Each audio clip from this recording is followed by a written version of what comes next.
The email arrived at 11:47 p.m., just as Rachel Moore finished her shift cataloging dusty records in a windowless storage facility. Her phone buzzed once, then again. She almost ignored it until she saw the sender's name, Ethan Cole, her ex-husband. The subject line made her chest tighten. Invitation. Future Leaders Financial Conference. Inside, his message was short, polished, and cruel. He wrote that he would be the keynote speaker. He wrote that success had been good to him. He wrote that he thought it would be healthy for Rachel to attend and see what real achievement looked like now. He ended with a smiley face. Rachel sat down on the cold concrete floor. 5 years earlier, Ethan had walked out on their marriage, their plans, and the child she never got to hold. He had blamed her for his company's near collapse, let lawyers tear her reputation apart, and watched in silence as she lost her license, her career, and every friend tied to that world. Tonight, he wanted witnesses. Her name was copied on the email alongside former colleagues, investors, and people who once praised her brilliance. This wasn't an invitation. It was a public reminder of who had fallen and who had risen. Rachel reread the message until her hands stopped shaking. She told herself she didn't care. She told herself she wouldn't go. Then she noticed the conference date and location, and something cold settled in her stomach. The event was run by a company she recognized instantly, built years ago under a name no one tied to her anymore. Rachel Moore had not always been invisible. Years ago, in glass offices overlooking downtown Chicago, people waited for her opinions before making million-dollar decisions. She saw patterns others missed. She fixed problems quietly, then stepped back and let Ethan Cole take the applause. At the time, she believed marriage meant building something together, even if her name stayed off the door. When Ethan's company began to crumble under bad investments and reckless expansion, Rachel worked nights rewriting strategies, renegotiating contracts, and calming furious partners. She saved the business more than once, but success changed Ethan. He stopped listening. He started lying.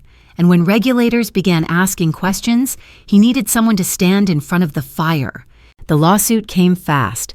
Ethan's lawyers painted Rachel as unstable, irresponsible, and emotionally compromised. Private emails were twisted. Decisions they had made together were rewritten as hers alone. Rachel trusted that the truth would protect her. Ethan never corrected a single lie. The day the ruling came down, Rachel lost more than the case. Her professional license was suspended pending review. Clients vanished. Former colleagues avoided her eyes in public. Within weeks, her accounts were frozen, her credit collapsed, and the apartment she once shared with Ethan was no longer hers. The worst betrayal came quietly. Ethan offered a settlement only if Rachel signed a non-disclosure agreement. If she refused, he promised to drag the case through appeals until she had nothing left. Exhausted, grieving, and pregnant, she signed. 2 days later, the stress sent her to the hospital. She left alone. By the time the divorce was finalized, the industry had already decided who Rachel Moore was. A liability, a cautionary tale, a woman erased without needing proof. She told herself she would survive. She just didn't yet know what survival would cost her next. The silence that followed was louder than any courtroom verdict, pressing on her chest each morning, reminding her that rebuilding would require patience, secrecy, and strength she wasn't sure she still possessed, especially with enemies watching, waiting, and believing she was already finished for good, forever. Rachel learned she was pregnant on a gray Tuesday morning, sitting alone in a clinic that smelled like disinfectant and burnt coffee. For a brief moment, the chaos of lawsuits, hearings, and whispers faded. There was a heartbeat. There was proof that something good had survived the wreckage of her marriage. She didn't tell Ethan. She wanted one thing in her life that couldn't be used against her. The weeks that followed were brutal. Reporters camped outside her building. Online forums dissected her face, her tone, her supposed ambition. Former friends sent polite messages filled with distance and relief that it wasn't them. Rachel worked temp jobs and slept with court documents spread across her bed, trying to prepare for hearings that never seemed to end. Ethan never asked how she was. He sent lawyers instead. When the non-disclosure agreement arrived, it came with threats wrapped in legal language. Sign or lose everything faster. Rachel signed with shaking hands, telling herself she would endure a little longer for the child growing quietly inside her. 2 days later, the pain started. It was sharp, sudden, and terrifying.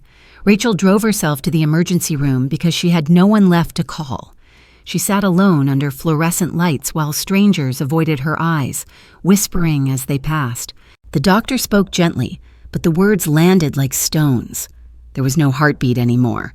There would be no explanations that mattered. Stress, they said, trauma. Sometimes these things just happen. Rachel stared at the ceiling and felt something inside her shut down completely. She didn't scream. She didn't cry. She signed the discharge papers and walked out into the cold night, empty-handed. Ethan didn't come. His mother sent a text reminding Rachel to keep their agreement. The world kept moving, indifferent to what it had taken. Rachel realized she had nothing left to protect, and that realization frightened her more than the loss itself, because it meant she was free to disappear, or to become someone no one would ever recognize again. And everything changed. After the hospital, Rachel stopped trying to explain herself to anyone. She sold what little she owned, packed her life into the back of her aging sedan, and learned how quickly a city forgets you. Days blurred together. She took cleaning jobs, overnight shifts, anything that paid in cash. At night, she slept in her car near 24-hour grocery stores, listening to engines hum and telling herself this was temporary. The loneliness was heavier than hunger. Without a name, a title, or a future anyone could see, Rachel felt herself thinning out, like she was slowly fading from the world. Some mornings, she stayed in the driver's seat long after sunrise, unable to find a reason to move. The silence inside her grew louder, filling every space where hope used to live. One night, after another rejection email and a voicemail from a debt collector, Rachel drove without direction. Rain smeared the windshield into streaks of light. She parked near a river she barely noticed before and stepped out into the cold. The water moved fast, dark and endless. For the first time, the idea of letting go felt peaceful. She stood there for a long time, breathing shallow, heart pounding, mind numb. No dramatic thoughts, no speeches, just exhaustion. She took one step closer, then another, until the sound of a voice cut through the night. "Are you all right, dear?" Rachel turned, startled. A frail older woman stood under a flickering street lamp, clutching a bag of library books. Her coat was thin. Her eyes were sharp, curious, and kind. She looked at Rachel not with judgment but recognition. For reasons she could not explain, Rachel stayed. She listened as the woman introduced herself, spoke about the library closing, about nights with nowhere warm to go. There was no advice offered, no pity, only presence, quiet and steady, breaking the spell of the river. Rachel opened her mouth to lie, but nothing came out. That was the moment someone finally saw her standing between despair and the fragile beginning of hope again. The woman's name was Helen Brooks. She said it softly, as if names still mattered. Rachel offered her own without titles, without history. They stood under the street lamp while rain thinned into mist, two strangers sharing a pause neither had planned. Helen noticed Rachel's shaking hands and, without asking, offered a half sandwich wrapped in paper. Rachel hesitated, then took it. It tasted like the first real thing she'd had in days. They walked together toward a bus stop bench. Helen spoke about small things, books she loved, a son she hadn't seen in years, nights spent learning which places stayed warm the longest. Rachel listened, surprised by how easy it felt to stay. No one asked her what she had lost. No one demanded strength. For the first time in months, she wasn't defending herself. When Rachel finally spoke, the words came out uneven. She said she used to have a life. She said she made one mistake trusting the wrong person. Helen nodded, as if she'd heard that story before. She didn't interrupt. She didn't offer comfort wrapped in cliches. She simply stayed. Before they parted, Helen looked directly at Rachel and said something that made her breath catch. She said, "You don't remember me, but you once helped my son when no one else would.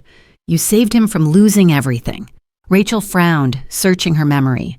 Helen smiled gently and explained that years ago, during a financial collapse at a firm Rachel advised, she had quietly protected a junior analyst from being blamed. That analyst was Helen's son. He survived because of an invisible kindness. Rachel felt something shift inside her chest. She had thought every good thing she'd done had been erased. Standing there, soaked and exhausted, she realized that some actions leave echoes, even when the world moves on. Helen reached into her bag and handed Rachel a worn folder. "I kept this for a reason," she said. Rachel took it, unaware that this quiet exchange would soon unravel everything she thought was gone. The future was quietly awakening. Rachel opened the folder inside her car, hands trembling as rain tapped the roof. Inside were old contracts, handwritten notes, and a faded business card with her own name printed on it from years ago.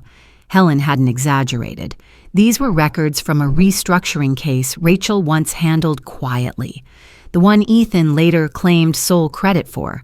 At the bottom was a signed memo proving Rachel had warned executives about illegal shortcuts long before the collapse. Rachel's heart raced.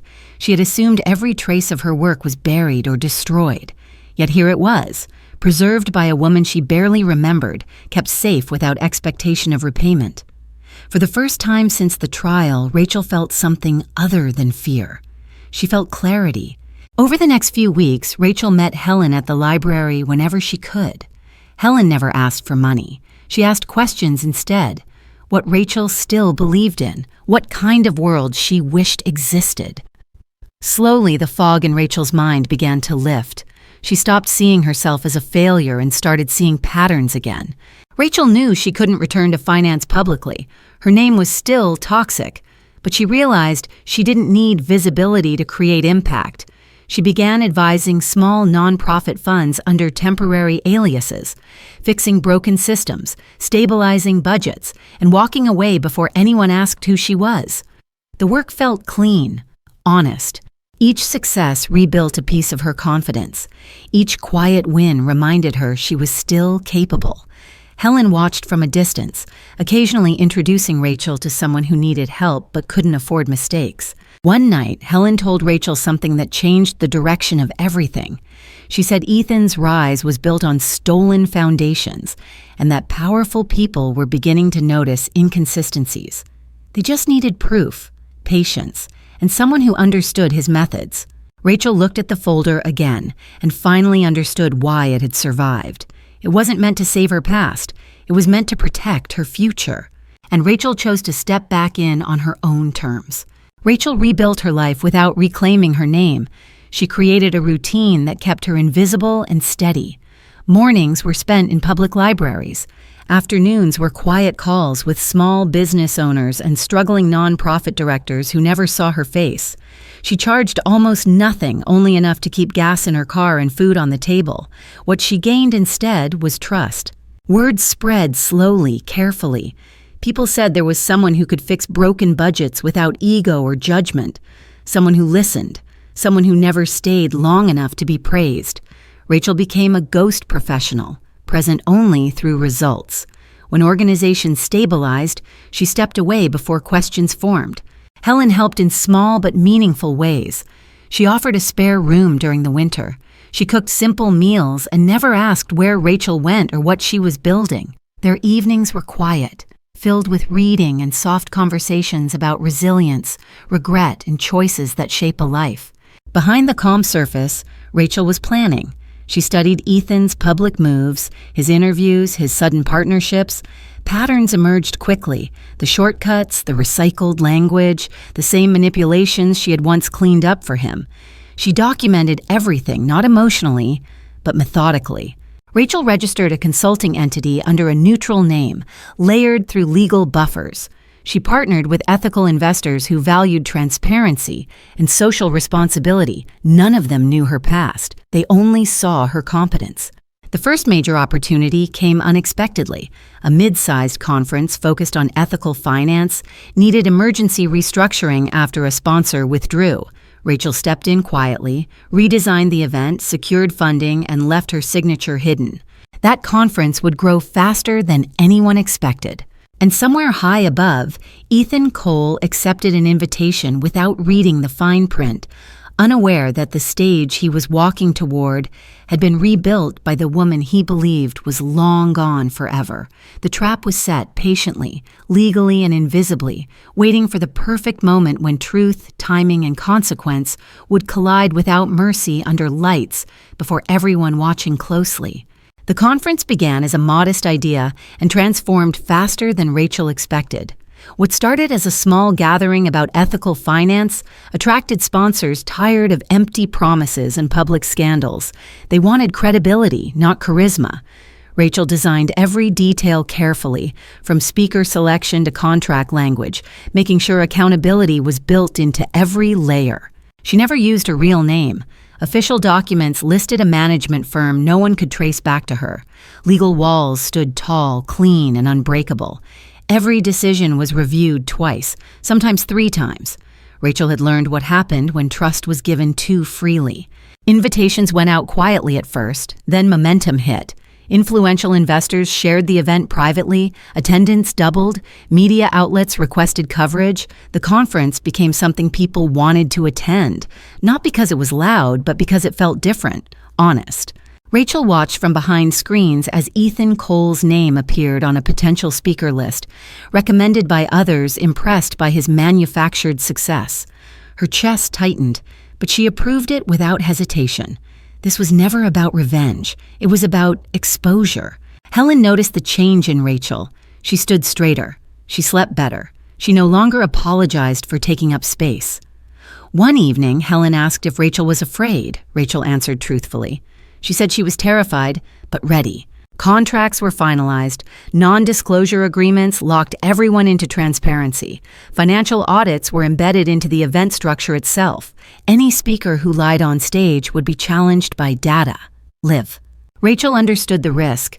If Ethan recognized her too soon, he could still damage her. But timing was everything. She needed him confident, careless, convinced of his own control. As the opening date approached, Rachel received a forwarded email. Ethan himself had requested to invite a former spouse as a guest, framing it as generosity. Rachel stared at the screen, pulse steady. The conference was ready. The stage was set. And for the first time in years, Rachel felt the balance of power shift quietly into her hands. At last, consequences were inevitable. Ethan Cole had never felt more untouchable. Interviews filled his calendar, his face appeared on business podcasts, and his social media overflowed with praise from people who only knew the version of him he allowed to exist. He spoke about resilience, about vision, about integrity, using words he once mocked in private meetings. The higher he climbed, the more he believed his own story. The upcoming conference felt like a victory lap. His team framed it as proof that his reputation had fully recovered from past misunderstandings. He skimmed the agenda, nodded at the focus on ethics, and laughed. He believed ethics were for people without leverage. What mattered was perception, and he had mastered that art. When his assistant mentioned that the event organizers were unusually strict, Ethan waved it off. Audits, disclosures, transparency clauses. He signed without reading closely. His lawyers were used to cleaning things up later. Besides, no one ever challenged him directly anymore. Then came his idea. He remembered Rachel, or rather, the version of Rachel frozen in his mind. Broke, silent, ashamed. Inviting her felt harmless, even amusing, a subtle reminder of who had won. He framed the email carefully, copying old colleagues to ensure maximum visibility. He imagined her watching him from the audience, realizing what she had lost. Ethan never questioned why the invitation system approved his request so easily.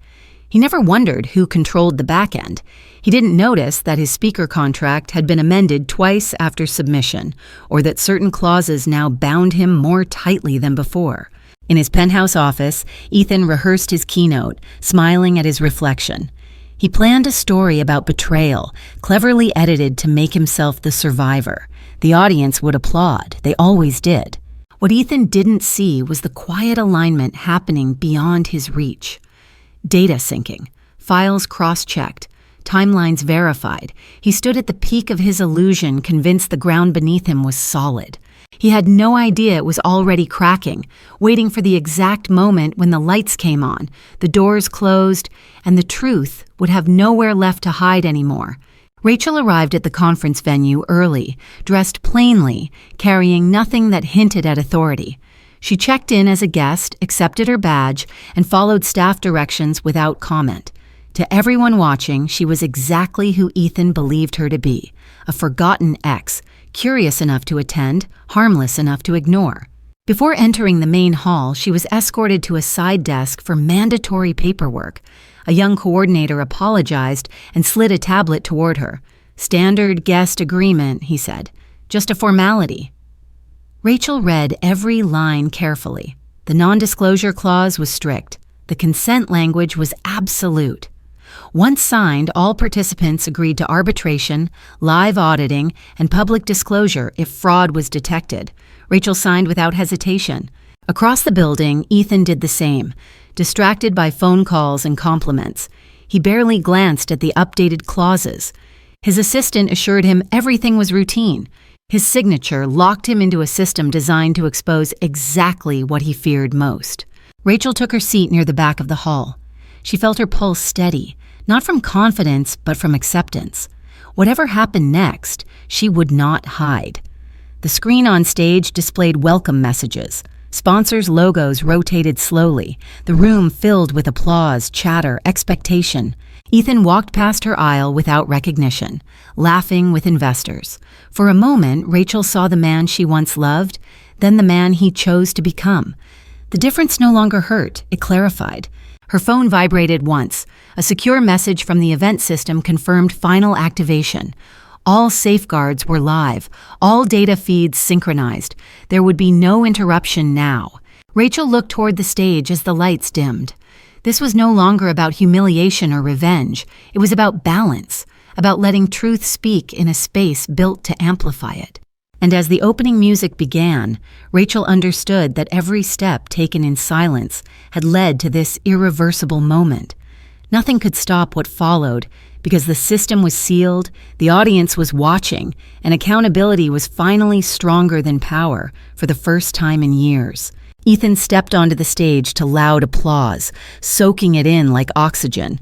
He thanked the organizers, praised transparency, and smiled toward the audience as if he owned the room. Early in his keynote, he shifted tone, telling a story about personal failure and lessons learned from betrayal. His eyes scanned the crowd deliberately, searching. Then he saw Rachel. A slow smile crept across his face. He paused, pretending surprise, and addressed her directly. He welcomed her publicly, calling her brave for attending, framing her past as a warning about ambition and instability. Laughter rippled through parts of the room. Cameras turned. Rachel felt eyes pressing into her skin. Ethan continued, careful but cruel. He spoke about cutting loose people who become liabilities. He talked about strength, about winners and losers, about moving on. Each sentence was polished, rehearsed, designed to diminish without naming names. Rachel remained still. She kept her gaze forward, hands folded, breathing steady. She had expected this. What she had not expected was how empty his words sounded now, stripped of the fear they once carried. Behind the scenes, the system flagged discrepancies in real time. Claims Ethan made triggered silent alerts. Financial statements, timelines, and authorship records aligned against him, building a case second by second. Ethan mistook Rachel's silence for shame. He leaned further in, confident the audience was on his side. He finished the segment with a thin smile and accepted applause, unaware it was already turning brittle. Rachel glanced at her phone. One message waited. Threshold reached. She looked back to the stage, knowing the next transition would change everything. Ethan had made his move, believing he still controlled the narrative. He didn't realize this was the moment he crossed from performance into evidence, from arrogance into exposure, and that every word meant to humiliate her had instead activated a process that could no longer be stopped. The audience sensed the tension shifting, unaware that the quiet woman in the back had already rewritten the ending, sealing his fate before the next slide even appeared on screen and in record forever there. The moderator returned to the stage with a polite smile that didn't reach his eyes. He thanked Ethan and announced a short interactive segment designed to demonstrate transparency in action. The screen behind them flickered, replacing slides with a live dashboard of data. Ethan's expression tightened, but he kept smiling. The moderator asked Ethan to confirm several statements he had just made: revenue growth, acquisition timelines, personal authorship of key strategies. Ethan answered confidently, joking about audits slowing innovation. Laughter followed, thin and uncertain. Then the dashboard updated. Numbers shifted, dates realigned. A quiet murmur moved through the audience as discrepancies highlighted themselves in red. The moderator asked a second question, then a third. Each answer Ethan gave triggered another alert. His smile faded. He adjusted his tie, glanced toward the wings, and laughed again, louder this time. Rachel watched without blinking. She felt no triumph, only a steady calm. This was the system doing what it was built to do. No accusations, no emotions, just facts unfolding in public view. The moderator paused and addressed the audience. He explained that the conference used real-time verification protocols. Claims made on stage were cross-checked against submitted records and independent audits. Any inconsistencies were displayed automatically. Ethan tried to interrupt, but the microphone cut briefly, then returned at a lower volume. The room grew silent. On screen, a final panel appeared, listing the original author of multiple strategies attributed to Ethan. A familiar name surfaced quietly: Rachel Moore. Gasps filled the hall. Cameras swung toward her. Ethan stared at the screen, color draining from his face. He opened his mouth, but no sound came out. For the first time, Ethan understood that the stage no longer belonged to him, and that the story he controlled for years had begun to collapse under the weight of its own lies. The audience felt history shifting in real time, sensing that truth, once exposed, could not be silenced again, and that this moment would define every consequence that followed for everyone watching that day, without any escape. Rachel felt every eye in the room settle on her as the moderator invited her to the stage. The walk down the aisle felt unreal, like moving through water. She didn't rush. She didn't hesitate. She climbed the steps calmly, aware that silence now carried more weight than anger ever could. The moderator handed her the microphone and asked only one question. "Can you confirm what we're seeing?" Rachel nodded. She explained, clearly and without drama, how the strategies on screen had been developed years earlier during Ethan's first expansion phase. She described long nights, risk assessments, and warnings that had been ignored. She spoke in facts, not accusations. Ethan shook his head, whispering protests into a dead microphone. He claimed misunderstandings, joint work, shared credit. Rachel waited until he finished. Then she opened a file projected behind her. Signed emails, time-stamped drafts, legal filings that told a story no speech could erase. The audience leaned forward. Investors exchanged looks. The moderator asked Ethan if he disputed the documentation. He tried, stumbling over words, contradicting statements he had made minutes earlier. Each contradiction was highlighted automatically, logged permanently. Rachel finally turned to him. Her voice didn't rise. She didn't insult him. She simply said that she had signed away her voice once to survive, and she would not do it again. She thanked the conference for building a system where truth did not depend on power. Security moved closer to the stage as tension thickened. Ethan's confidence collapsed visibly. He realized too late that this was not a debate he could spin, not a scandal he could bury. Rachel stepped back from the microphone, knowing the moment had passed beyond personal conflict. The truth was now public property, irreversible and complete. Outside the hall, legal teams, journalists, and regulators prepared responses, sensing consequences spreading far beyond this room toward courtrooms, boardrooms, and reputations, while contracts activated automatically, ensuring no quiet settlements, no delays, and no escape routes remained for anyone involved. And the room understood that the reckoning had only just begun. The moderator thanked Rachel and asked the audience to remain seated. He announced that additional verifications had been queued based on disclosures submitted weeks earlier. The screen split into panels, each labeled with a name and a date. One by one, witnesses appeared via live video, faces tense but determined. First came a former compliance officer who described pressure to alter reports. Then a vendor who admitted invoices were rerouted. Each statement was brief, factual, and supported by documents already verified. The room stayed quiet, stunned by the orderliness of it all. This was not chaos. It was procedure. Ethan tried to stand. Security asked him to sit. He laughed weakly, insisting this was a misunderstanding fueled by bitterness. The moderator reminded him that participation required cooperation. Ethan's laughter stopped. Helen Brooks was introduced last. She walked on stage slowly, carrying the same worn folder Rachel had seen months earlier. She spoke about her son, about promises broken, about signatures obtained through deception. Her voice shook once, then steadied. She had waited years to be believed. Daniel Price, the attorney overseeing the verification, confirmed the chain of custody and the legality of every submission.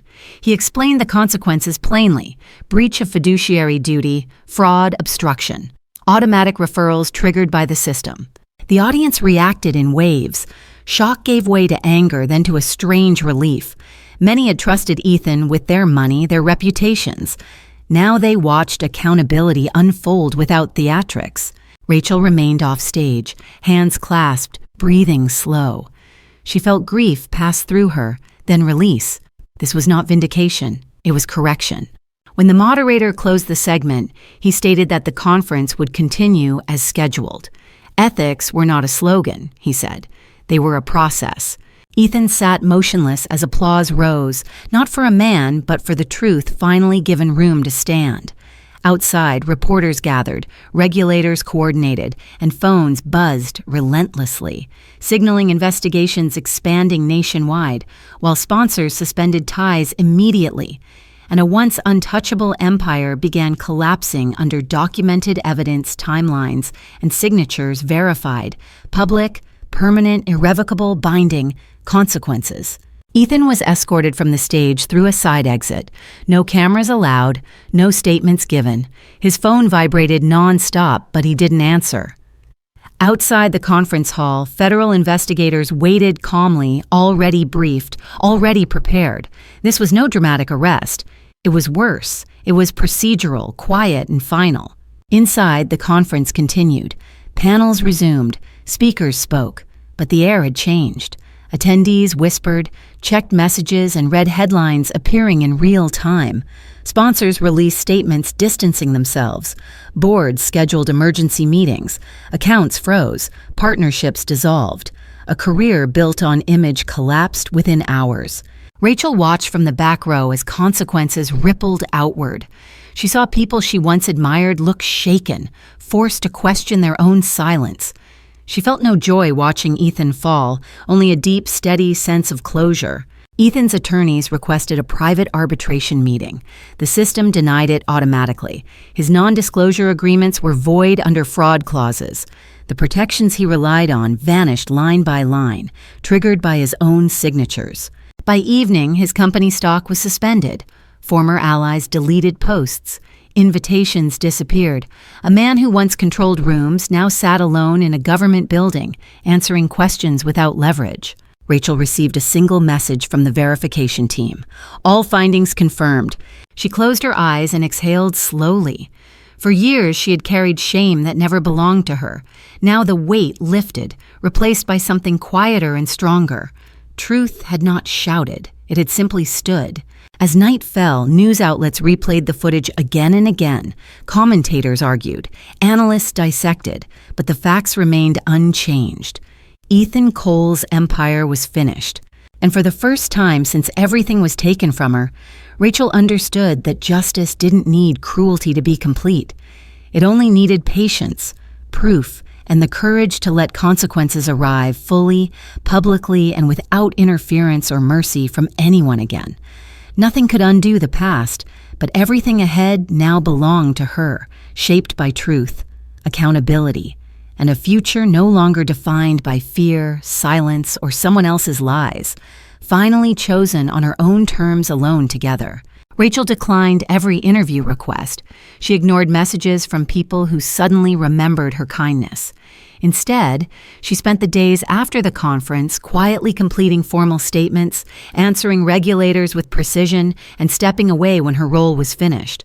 She had not built the system to become visible. She had built it to work.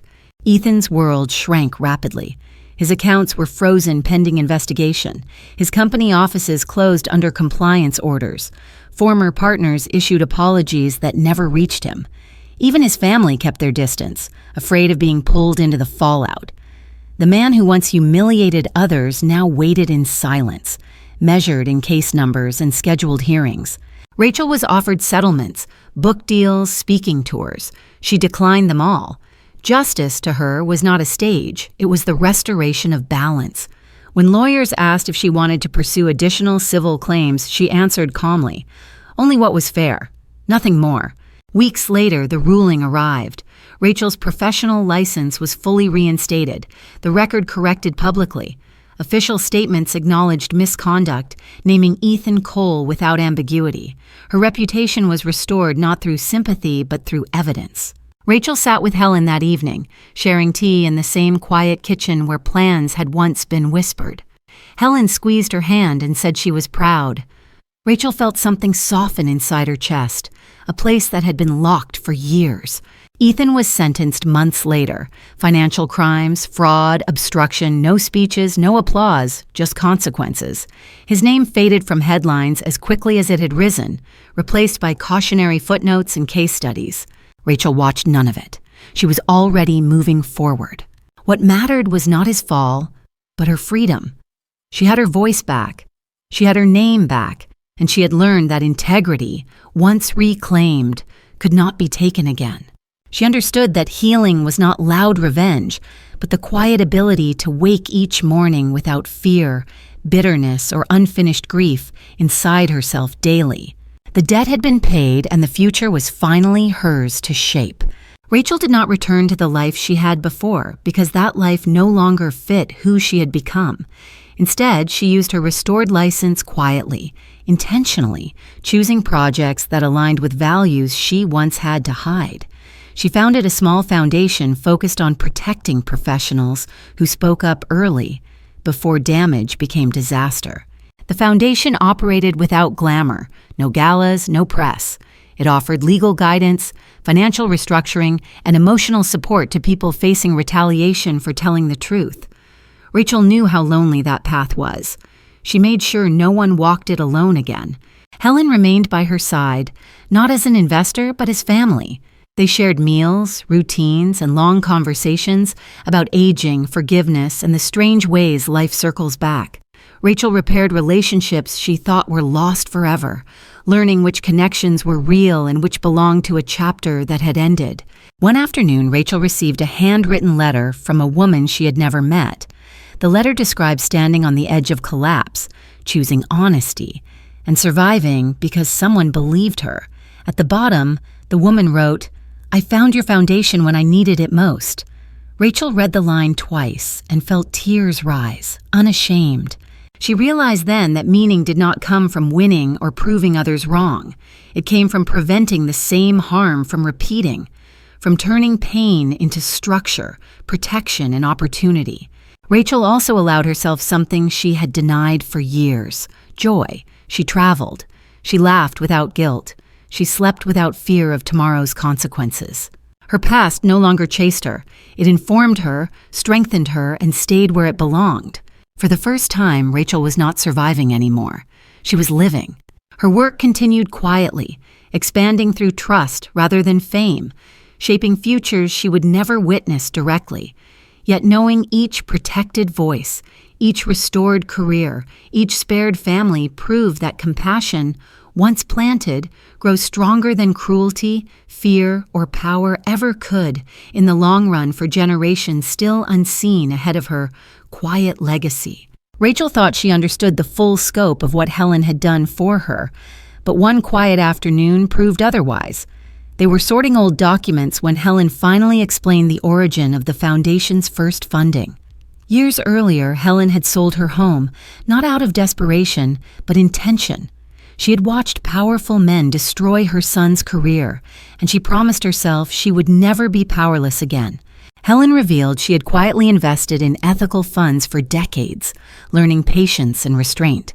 When Rachel began working in the shadows, Helen recognized the same integrity she once trusted with her son's future. The money that stabilized Rachel's early projects had come from Helen, filtered through layers of protection given without conditions. Rachel sat in silence, overwhelmed. She had believed she rebuilt everything alone. Understanding that someone believed in her long before public truth emerged changed something deep inside her. Gratitude replaced the last trace of isolation. Helen smiled and said kindness was not charity, but continuity. She believed people who protected others deserved protection too. Rachel realized then that survival was never meant to be solitary. The foundation expanded steadily after that day. More advisors joined. More lives were stabilized before ruin. Rachel designed systems that rewarded transparency instead of punishing it. Each success closed a circle once broken by fear. Rachel visited the river where she once almost disappeared. She stood safely now, watching the water move forward without hesitation. The past no longer pulled her under. It simply flowed behind her. She returned home knowing the story was complete. Loss had led to purpose. Betrayal had uncovered truth, and a quiet act of faith had multiplied into something enduring. She understood at last that second chances rarely arrive loudly, but through people who choose empathy over fear, action over bitterness, and patience over anger, creating futures that heal not only individuals, but communities shaped by honesty, courage, and shared responsibility across generations, facing uncertainty and rebuilding trust together after loss ends. What began as survival had become legacy, rooted in compassion, accountability, and the power of being seen. Rachel's days settled into a rhythm that felt earned rather than borrowed. She woke early, walked the neighborhood, and planned work that mattered. The foundation no longer needed her constant oversight, which was exactly how she wanted it. Systems ran cleanly. People were protected before crises exploded. Success felt quiet, sustainable. She allowed herself personal choices again. She furnished a small home with light and plants. She hosted dinners without rehearsing explanations. Laughter returned, unforced. When fear surfaced, she met it with facts and patience, the same tools that rebuilt her career. A doctor's appointment brought unexpected news delivered gently, respectfully, without pressure. Rachel listened, asked questions, and made decisions on her own terms. For the first time, possibility didn't feel dangerous. It felt grounded. She chose privacy, not secrecy. Friends knew enough, strangers knew nothing. That balance kept her steady. She traveled when she wanted, volunteered where she was needed, and declined invitations that didn't align. Power, she learned, included the ability to say no. Occasionally, she received updates about Ethan through legal notices or archived articles. Each mention felt smaller, less relevant. His consequences were complete and ongoing, not hers to manage. She wished him no harm and no redemption. Indifference was freedom. One evening, Rachel stood on her porch as the sun set. Phone quiet, mind clear. She thought about the woman she had been, the one who believed endurance was the same as love. She forgave her fully. That forgiveness felt like release. Rachel understood that reward did not always arrive as applause or wealth. Sometimes it arrived as safety, as choice, as mornings without dread, as work that protected others, as a future built deliberately, honestly. She closed the door, turned off the light, and rested without scanning for threats. In that quiet, she felt gratitude for time, health, autonomy, and the courage to choose honesty daily, trusting tomorrow without armor, debt, or fear, lingering while building steady hope through service and patience. Justice had given her something rare and lasting, a life she could finally call her own. That final conference day became a case study taught quietly in ethics courses and legal seminars. But Rachel never attended those rooms. She had no need to relive it. Her reward was not recognition, but resolution, the rare feeling that nothing remained unfinished or owed. Ethan Cole's name faded into public records and footnotes, exactly where it belonged. Appeals failed. Sentences were served. The man who once believed he could rewrite reality learned that truth waits longer than arrogance, but arrives heavier. His punishment was proportional, documented, and final, leaving no doubt about cause and consequence. Rachel's life moved forward without spectacle. She welcomed a child into the world surrounded by calm, intention, and people who stayed. There was no fear attached to love anymore. She had built stability first, then allowed joy to enter safely. Her foundation continued operating independently, protecting voices that might otherwise be crushed. Rachel did not control it tightly. She trusted the systems she designed, the same way she now trusted herself. That trust was the greatest victory.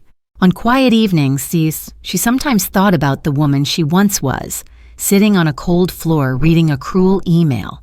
She felt compassion, not pain. That woman survived long enough to become this one. Rachel understood that karma was not mystical or dramatic. It was structural. People built their own outcomes through choices repeated daily. Ethan built destruction. She built repair. Both received exactly what they created. There was no final speech, no closing applause, just a life lived with dignity, purpose, and peace. Rachel had what she deserved, not more, not less. She stood at her window one morning, sunlight filling the room, and smiled without tension. Everything had been returned, balance restored. The story ended not with revenge, but with fairness, healing, and a future protected by truth, earned through patience, courage, accountability, and love, leaving no bitterness, no fear, and no unfinished chapters, only continuity, meaning, and quiet hope, guiding every step forward, finally complete, unbroken and free forever, at last, for her and her child ahead.